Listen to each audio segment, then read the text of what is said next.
Taco Tuesday, Taco Taco Tuesday, Taco Taco Tuesday, Taco Taco Tuesday. Hola, como estas amigos? So this week on our episode of Taco Talk, we're featuring Gary Sutherlin, who is not only the 2017 National Hare and Hound Champion, but also the 2017 WORCS Champion. So why don't you start off by explaining to us what made you chase these 2 championship titles in 1 year? The big thing with this season, starting with a new team with Ron Purvines, Kurt Caselli was the only person in 2000, I think it was 10, that won both titles. Yeah. So those are some huge shoes to fill. And, with the new team, and I had a bad year in 2016, it was just, it was a good goal, and I wanted to do it in 2016 because I was actually racing 4 Series then, but I got hurt. So, we sat down with Ron and we had a goal, and we had a goal in mind, and we achieved it. So it was a super rewarding to actually set out, especially like I said, with a new team and new people, learning everything. It just it all just kind of fell into place, and now we're sitting here with 2 titles. So with Kurt Caselli being the last person to complete that goal of getting 2 championship titles in 1 year, how do you feel after that? Man, I just feel honored to be next to him in the record books. Yeah. Like I said, those are huge shoes to fill, and I don't know if people really expected me to win both titles in 1 year. That's a huge feat, and the National Hare and Hound title has been kind of like it's been kind of like bugging me for the last couple of years. I was close in 15, and then 16 I got hurt, and I came back and won one, and so I really wanted to put my name. I really wanted to win that title, especially, Destry's a really good friend of mine, and he's won 5 of them, so show off he is, but so, to get that title done was really, really special to me. And like I said, I've already won 1 WORCS title, so this is my 2nd one, so it was bittersweet. It was nice to get that done again, but, that National Hare and Hound title meant a lot. So what did you take home from these 2 series, chasing them all year long? What did that have as an impact on your career and yourself as a person? The biggest thing I think with age, you start to realize too, like I had some life lessons with getting hurt, and even though I got hurt and I was beating guys that won the championship, I still didn't have that #1 plate, so the support wasn't coming my way like I would have expected or would have liked. Yeah. So the biggest thing was sitting down and realizing like you have to be there every round. And unfortunately Taylor got hurt this year, Ricky got hurt, and I had some injuries in myself, but I was able to tough it out and ride. I think it was 3 rounds, pretty banged up, but being there every round, and especially in Hare and Hounds, so many things can go different. You saw like Jake Algebright him and Burson, my teammate, went in the water in Utah. I'm like, there's so many variables in Hare and Hound racing. So it was, we sat down and I was like, I just have to finish on the podium every round and win the races that I can. And I came out and I stuck to that plan. I just was consistent, and like even on my bad days, I got 3rd. So to have a bad day and finish 3rd, I was pretty happy with that. Yeah, because anything, like you said, anything can happen at those races. There's so many possibilities, but that's a good goal to set for yourself, is consistency. Yeah. So speaking of consistency, do you plan to defend these 2 titles next year in 2018, or do you want to do more or less? Yeah, right now, we're still talking, of course, with the team, and hopefully we're going to get some Yamaha support, we're hoping. And I'm going to definitely do Hare and Hound, WORCS, and there's a good possibility you guys will see me at the Big 6 too. So I'm ready for 3 series and making changes in my plan for next year, and we'll chase all 3 series hopefully. So chasing 3 series, you're going to have some weekends that conflict, and you're going to have some traveling difficulties. How do you plan to handle that? Hopefully I got somebody that likes Red Bull or Monster and stays up late. So we're going to be racing hopefully, Saturdays, driving Sundays on certain days, and just make it happen. Honestly, it's at that point we're just, if they unfortunately, the promoters put them on the same weekend, we're going to have to figure that out, whether it's a plane flight real quick or something. So, but like I said, it'd be even awesome to, to get 3 titles in 1 year. So that's I'm not even going to put that out there right now. So that's just a set goal that you may or may in the not back have, of my head, maybe. But No, if you really set yourself to something, you see, you've got these 2 championship titles in 1 year, and that's, like you said, pretty big shoes to fill. So that's awesome.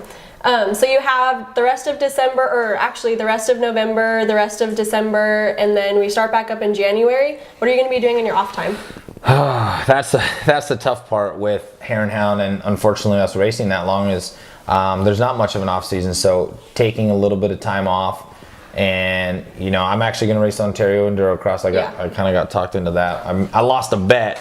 So wait, what was the bet? Well, it was between my girlfriend Christy and Destry and all them. They're like, hey, if you wrap it up early, you have to race Endurocross, because I raced Endurocross for 7 years, but I haven't in 3 years or 4 years almost. So it was one of those things where they're like, come on, you got to do the last round, and I'm like, I don't know, I'm getting myself in too deep, I think, a little bit, but no, I'm looking forward to doing that, having fun, no expectations. Those guys, they're on a whole nother level. Like when you practice and train for that stuff, because I did it, I know what it takes, and by far I'm not at their level right now. I just want to go have a good time and race in front of some local people, and then after that, we're going to take about a week off of riding and just enjoy some family time, and then get right back into training and riding and busting my butt for next year. Are you trying like any new things with training, like a new training regimen, or what's going on with that? Yeah, we're gonna make some big changes. I'm hiring, we'll be working with Charles at Icon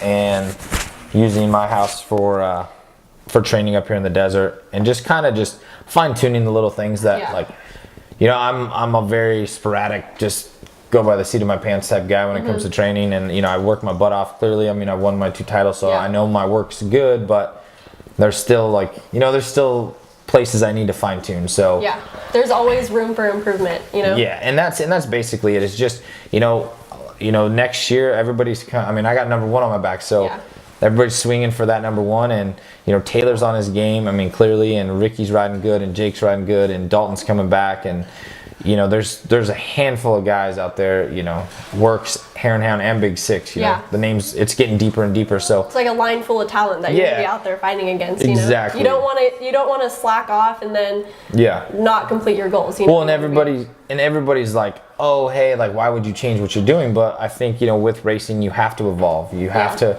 I won 2 championships, but I know I can be better than what I was. Do you want to just stay there, and do you want to just say, oh, I'm content with winning these 2 championships. I'm done now. And that's the thing. I feel almost people are like, oh man, how's it feel? And I'm like, I almost feel like there's more pressure, because when you have pressure to win and pressure to win championships, then it's one of those things where it's expected of you, and so more eyes on you. Yeah, it's more eyes on you. It's more like and I've learned through riding for different teams, like second, thirds that's not good enough. You need to win, and so I need to, I know that I personally need to tighten up some things in my program to, allow me to just be more dominant, and look forward to, working my butt off and getting to that point. Always strive to be better.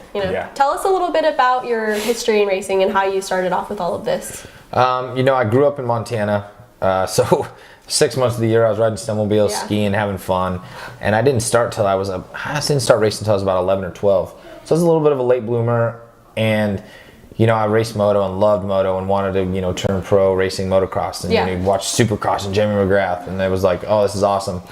And I got an opportunity. I raced some motocross, qualified for outdoors on 250F, and then when I moved to Arizona, I went to MMI as a mechanic, worked for Kawasaki as a mechanic for Ricky Dietrich, off-road guy, and I just kind of fell in love with the laid-back atmosphere in off-road racing, and I met Destry Abbott, and it was just one thing led to another, and it just I knew that I had to take a chance on myself at that point in my life, even though I was 19, 20, and everybody's like, what are you doing? And I went and got a construction job and worked my butt off, doing glass and glazing and stuff for about 4.5 years, and really made that transition into off-road. And luckily I had a lot of good people around me, and they helped me change my moto aggressiveness into smooth off-road. And then Destry introduced me to Hare and Hounds, unfortunately. No, just kidding. And I actually got 3rd the first Hare and Hound I ever did. It was the first one I ever did, and I was young and didn't know, and I ended up having a really bad wreck, and it was kind of a good thing, because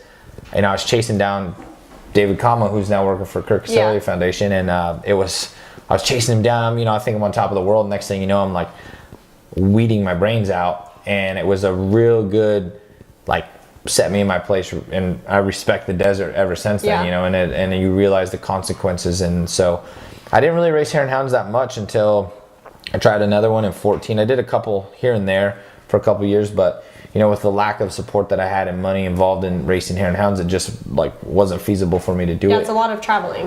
A lot of traveling. Kind of intimidating.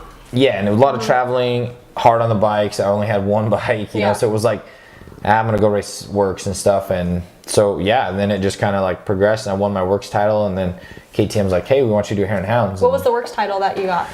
2014, I won the Pro Championship. In 14, on a privateer KTM, through the media department, Chris Dennison and Chris Kiefer let me borrow a bike, and you know, I started winning on it. And so the media guys at KTM were like, hey, we'll help you out and get you a race bike. And it was just one of those things that, like, I've been super blessed to have people behind me that like, just opportunities have came up in the right place. And that's like, it's one of those things, just knowing people and networking, and you know, trying to do the right thing, and it just always kind of seemed to work out. And when you get those opportunities, making sure you take advantage of them. And so I always feel like, you know, I always try to use those opportunities to, you know, catapult me to the next level. And it's, you know, it's paid off. It's been a long road. A lot of injuries, a lot of long nights. And like even this year, I was my own mechanic all year, working on race bikes, practice bikes, and, you know, raising my daughter. And it was a lot, but you know, it's rewarding when you know, achieve what you wanted to at the end. Yeah, all the hard work definitely pays off, you know? Yeah. So enjoy this quick commercial break, and then me and Gary are gonna go, I almost said we're gonna go build churros, but that's what Emery's doing right now. We're gonna go have a Mexican soda chugging contest. So. Going down. Yeah. No contest. We'll see no who's the winner, because I'm always the winner in all these challenges, but we'll play it by ear, all right? All right, enjoy. Have you won all of them so far? You won the nacho eating contest and the taco? I won the nacho building contest. I won the churro eating contest. But the taco eating contest, I only got 2 tacos, while Dalton got like 10. Oh. So.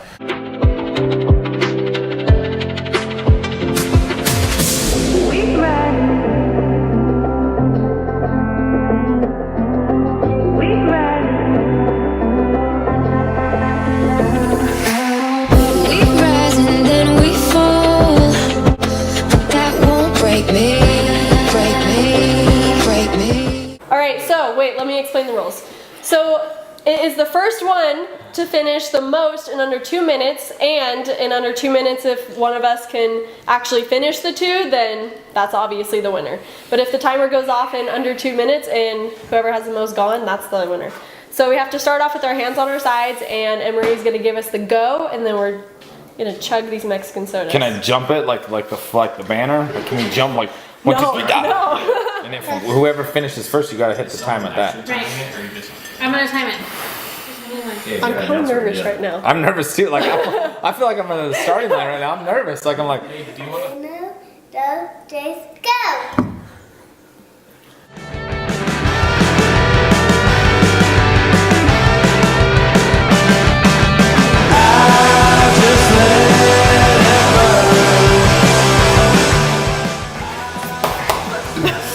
Oh my gosh. You're just gonna throw up on camera. What is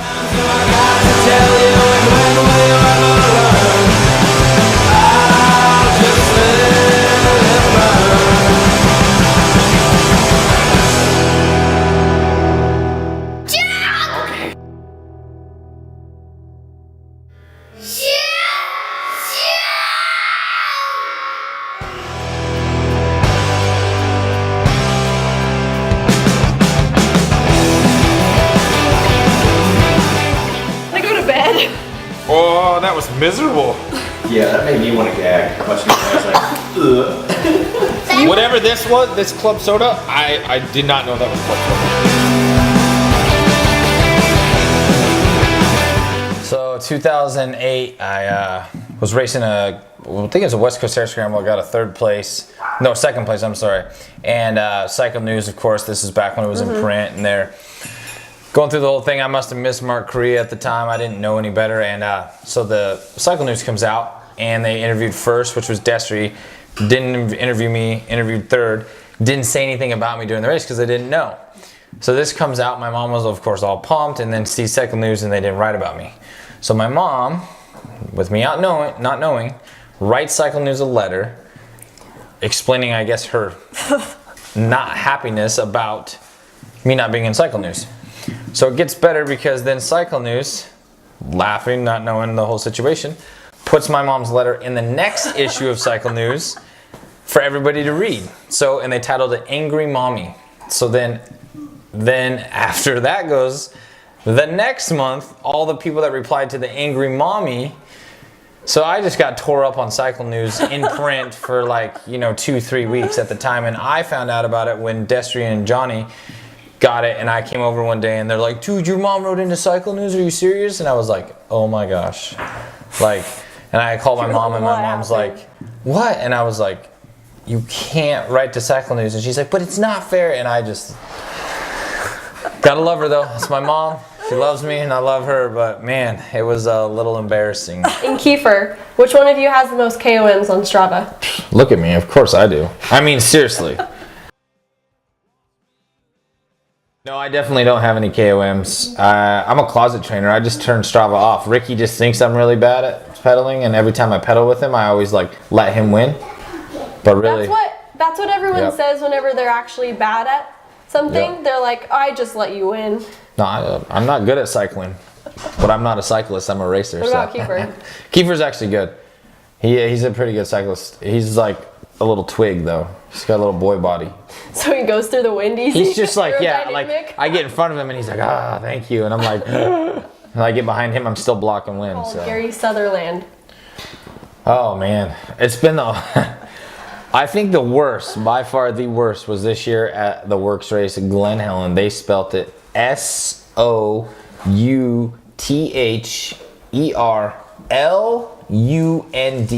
And at this point, I think they're just messing with me because I'm like, how can you mess up Southerlund from Sutherlin?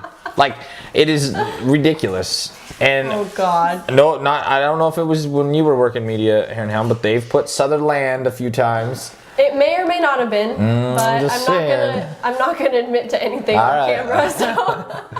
So it's an ongoing joke. Like I had graphic guys back in the day, like 2010. They literally Kyle Summers was doing the same stuff, and so I'd get graphics that said Kyle Sutherlin, and then I'd get some that say Gary Summers. Like my last name's always been a mess. I got jerseys that say LAND, and I had to like heat them up and rip them off, and like take a marker and paint an eye. So it's something I have to live with, I guess. Besides Emery, who helps you get out to the races, like your sponsors? Definitely a huge shout out to Ron Purvines from Purvines Racing, D8 Training, Destry, FMF, Thor, X-Brand Goggles, 60 Helmets, CD Boots, DDC Sprockets, Seat Concepts, IMS Tanks, Arc Levers, Works Connection, and just everybody out in the desert that's poking me in the nose.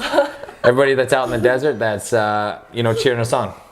So we had to bring Emery on the set with us because every single podium that Gary's on, she's up there with him on the podium. And yeah. So it was just natural that we had to have her on the set. What's the one spot you want Daddy to always be in? 1. Number 1? You don't even like coming on the podium if I'm second or third, do you? Nope. She's ashamed. Yep. Can you do the Taco Tuesday thing? Right now? Yeah, right now. You're on camera. Go for it. Taco Taco Tuesday, Taco Taco Tuesday, Taco Taco Tuesday, Taco Tuesday! Woo! Woo, yay! Gary, I hope you guys all enjoyed it and learned some really cool facts about Gary. Yeah, thank you guys.